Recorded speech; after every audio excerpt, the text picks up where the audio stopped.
जय गुरुदेव। और दोस्तों, मेरे चैनल सीधे सावर मंत्र में आपका एक बार फिर से हार्दिक स्वागत है। और देखिए, आज की वीडियो में मैं जो टॉपिक आपके सामने लेकर के आया हूँ वो एक अप्सरा साधना का अनुभव है। और नाभि दर्शना अप्सरा साधना का अनुभव है जो कि मुझे व्हाट्सएप पर एक मेरे ही व्यूवर ने मुझे भेजा है।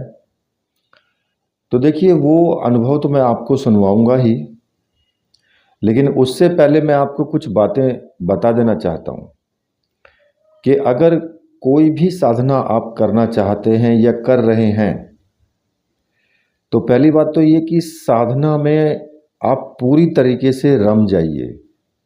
रमने का मतलब क्या है कि पूरी तरीके से साधना को अपने अंदर ढाल लीजिए। यानी साधना में आपको सिर्फ साधना, मंत्र और देव या देवी, सिर्फ उसी के बारे में आपका चिंतन हो तो कोई भी साधना आप जल्दी सिद्ध कर सकते हैं, जल्दी अनुभव प्राप्त होते हैं। और कुछ व्यक्तियों का मानना होता है कि भाई हमने साधना कई कई बार कर ली, लेकिन हमें ना तो अनुभव हो रहे हैं, ना हमें कुछ पता लग रहा है कि हम साधना कर भी रहे हैं या नहीं।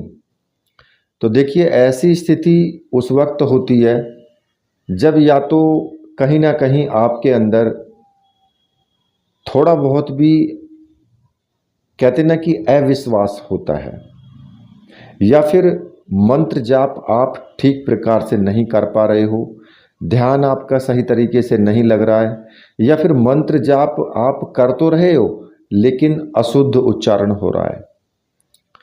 तो कई बार ऐसी स्थिति होती है तो स्वयं को पता नहीं लगता है। अगर आप जानना चाहते हैं तो उस चीज़ पे फोकस कीजिए कि मैं गलती कहाँ कर रहा हूँ, ऐसा क्या कारण है कि मुझे अनुभव नहीं हो रहे हैं और मुझे साधना में कोई सिद्धि प्राप्त नहीं हो रही है। तो स्वयं चिंतन करोगे तो आपको तो खुद ही पता लग जाएगा। दूसरा, अप्सरा साधना में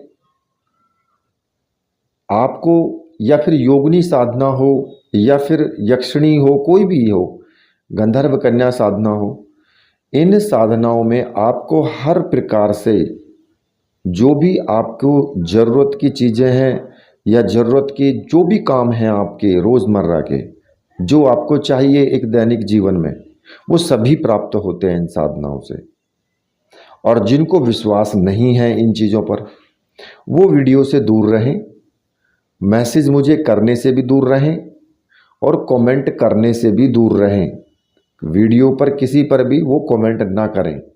मुझे कोई आवश्यकता नहीं है ऐसे लोगों की कि जिनको विश्वास ना हो, या तो किसी गुरु पर विश्वास नहीं है, सामग्री पर विश्वास नहीं है, मंत्र पर विश्वास नहीं है, साधना पर विश्वास नहीं है, तो फिर उनको मतलब ही क्या है वीडियो देखने का या फिर वीडियो पर कमेंट करने का। अगर फिर भी वो लोग कमेंट करते हैं, उल्टा कमेंट, गलत कमेंट करते हैं, तो फिर कहीं ना कहीं उनके अंदर एक जो भावना छिपी हुई है वो गलत भावना है। यानी कि वो, उनको किसी दूसरे का कार्य अच्छा नहीं लगता है। अपने कार्य तो वो कर ही नहीं सकते, लेकिन उनको किसी दूसरे का भी अच्छा नहीं लगता है। कोई ज्ञान किसी को दे रहा है, ज्ञान कहीं से किसी को मिल रहा है, अच्छी बातें मिल रही हैं, तो उनको भी वो लोग बीच में कट करने की कोशिश करते हैं। ऐसे लोग कौन होते हैं? ऐसे लोग तो वास्तविकता में तो राक्षस ही हैं पूरे। आज नहीं, ये लोग सतयुग में भी थे, आज भी हैं, आगे भी रहेंगे ऐसे लोग। खैर, उन पर तो मेरा कोई फोकस है ही नहीं। मैन जो है वो अप्सरा साधना के ऊपर है। इन्होंने, जिनका मैं आपको अनुभव सुनवाऊंगा, इन्होंने मुझे व्हाट्सअप किया है अनुभव, और इन्होंने जो साधना भी नहीं की है बिल्कुल भी, इन्होंने केवल मंत्र जाप किया है, वो भी थोड़ा मोड़ा, और लेकिन ये रम गए उसमें पूरी तरीके से। अंदर से इनके भाव देखिए। लेकिन दुर्भाग्यवश जो घटना उनके साथ घटी, उसको तो खैर जब घट गई तो घट गई। अब वो आगे मुझसे अब बोल रहे हैं कि मुझे साधना करनी है, तो कैसे की जाए। खैर उनको पूरा प्रोसेस मैं बताऊंगा।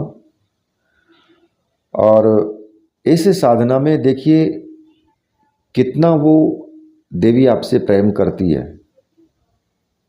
हर प्रकार से आपको वो प्रेम करती है। माँ के रूप में भी प्रेम करती है, बहन के रूप में भी प्रेम करती है, पत्नी के रूप में भी प्रेम करती है और प्रेमिका के रूप में भी प्रेम करती है। सारी चीजें वो, ऐसा कौन कर सकता है? ऐसा एक प्रेमी या प्रेमिका ही कर सकता है, जिसने कि अपना सब कुछ नछावर कर दिया हो, वही कर सकता है, दूसरा नहीं कर सकता। और ये सारे गुण अप्सरा के अंदर विद्यमान हैं। तो देखिए आप उन्हीं की जो रिकॉर्डिंग है मैं उनको सुनवा देता हूँ। ये बहुत साफ रिकॉर्डिंग है, कोई ऐसी प्रॉब्लम नहीं है, जो उन्होंने मुझे भेजी है। जय गुरुदेव। आशा करता हूँ कि आप अच्छे होंगे। आपके चरणों में कोटि कोटि प्रणाम। गुरुदेव, मेरा नाम है विश्वरंजन दास। मैं उड़ीसा का रहने वाला हूँ, जगत सिंहपुर डिस्ट्रिक्ट से। आप पारादीप सुने होंगे, बस उतना ही, लगभग उसके पास ही है। तो गुरुदेव, पहले तो मैं आपको ये बताना चाहूँगा कि मेरा कुछ अनुभव है। मतलब जब मैं 10वीं क्लास में था, मैं ये बात कर रहा हूँ 1998 का, 1998। तो गुरुदेव उस टाइम क्या हुआ कि मुझे अचानक, मेरे जो पिताजी हैं वो तो बाहर कहीं सर्विस कर रहे थे, तो उनका रूम हमेशा लॉक रहता था। तो एक दिन क्या हुआ कि साफ़ सफाई करने के दौरान मुझे एक किताब मिला, जो किताब के ऊपर लिखा हुआ था देवी शक्ति।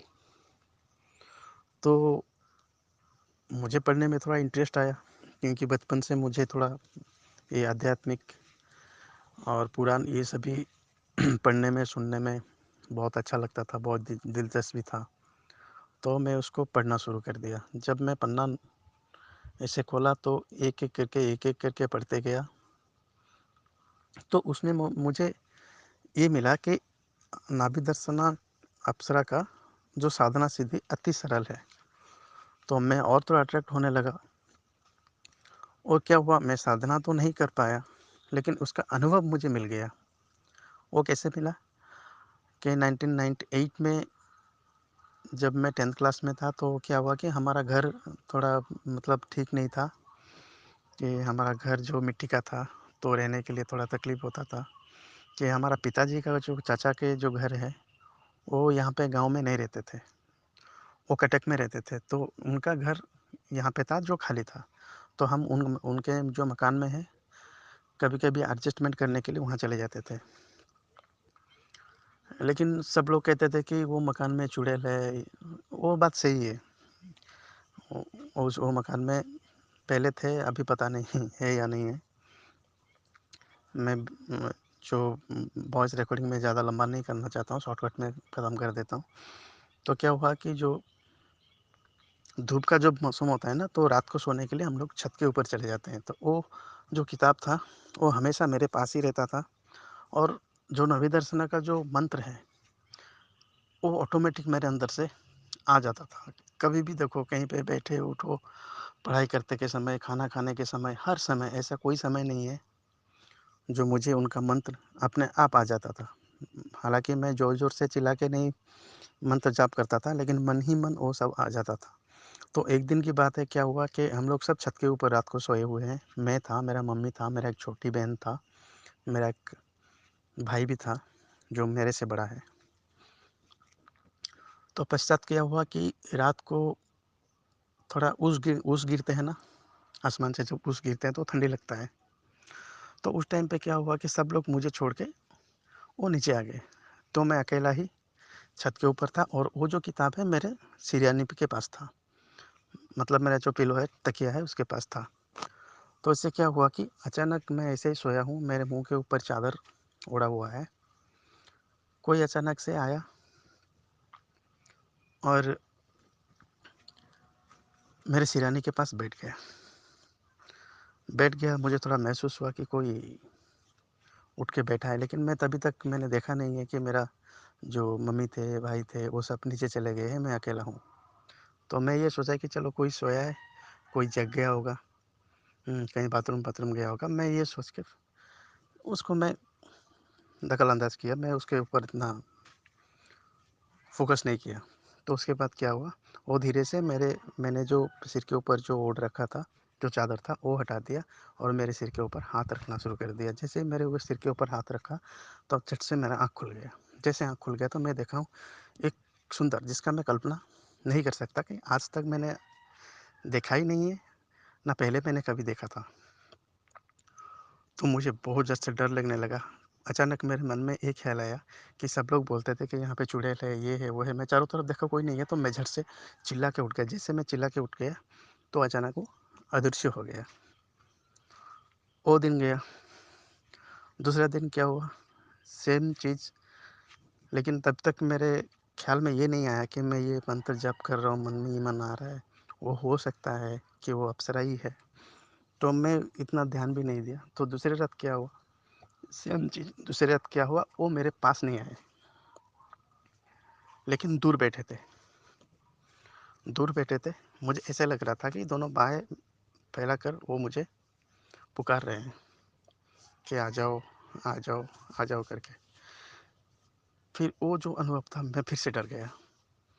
फिर से डर जाने के बाद मैंने क्या किया, तुरंत उठ गया। जैसे उठ गया, मैं सोचा कि उनके पास जाऊँ। तब तक क्या हुआ, मेरा भाई भी उठ गया। जैसे मेरा भाई उठ गया, तो वो मेरे से अदृश्य हो गए। तो ये 98 में मुझे जब किताब मिला था, 1 साल के बाद, मैं ना में कोई साधना किया है, ना कुछ किया है। 1999 में उसके बाद क्या हुआ, सुपर साइक्लोन हुआ उड़ीसा में। वो साइक्लोन के बाद मुझे घर छोड़ना पड़ा। वो सारी किताबें नष्ट हो गए, सब कुछ समंदर बहा के ले गया। तो उसके बाद मैं लाखों कोशिश के बाद भी मुझे कहीं से, ऐसे तो साधना करने की जो इच्छा है वो तो बचपन से ही है, पर मैं नहीं कर पा रहा हूँ।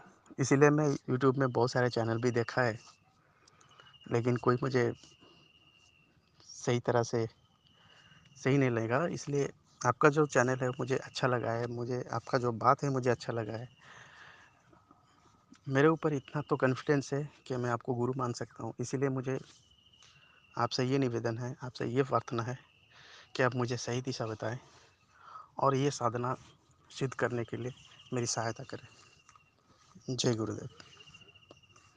तो देखिए, अभी आपने उनकी जो रिकॉर्डिंग सुनी है, और आप स्वयं अंदाज़ा लगा सकते हो कि कितना साधना में वो डूब गए थे कि उनको खाना खाते वक्त भी वही याद आना, उनको चलते फिरते उठते बैठते, मतलब कि एक अंदर से वही मंत्र का उच्चारण चलना। जब ऐसी स्थिति उत्पन्न होती है, तब साधनाएं सिद्ध होती हैं।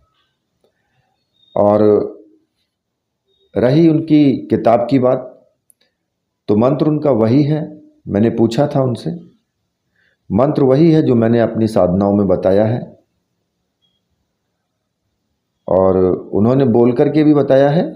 तो उन्होंने जो उच्चारण किया है वो ठीक है उच्चारण। इसमें एंग भी बोल सकते हैं, एम भी बोल सकते हैं, कोई फर्क नहीं पड़ता। श्रिंग भी बोल सकते हैं, श्रीम भी बोल सकते हैं, कोई फर्क नहीं पड़ता। फर्क पड़ता है तो सिर्फ आपके जो भाव हैं, जो विश्वास है, उससे फर्क पड़ता है। ठीक है, तो देखिए, इसी के साथ अब मैं वीडियो को यहीं पर समाप्त करता हूं। तो मेरे साथ बोलिए, बोलिए वीर बजरंगबली हनुमान जी महाराज की जय। बोलिए मेरे परमहंस गुरुदेव की जय।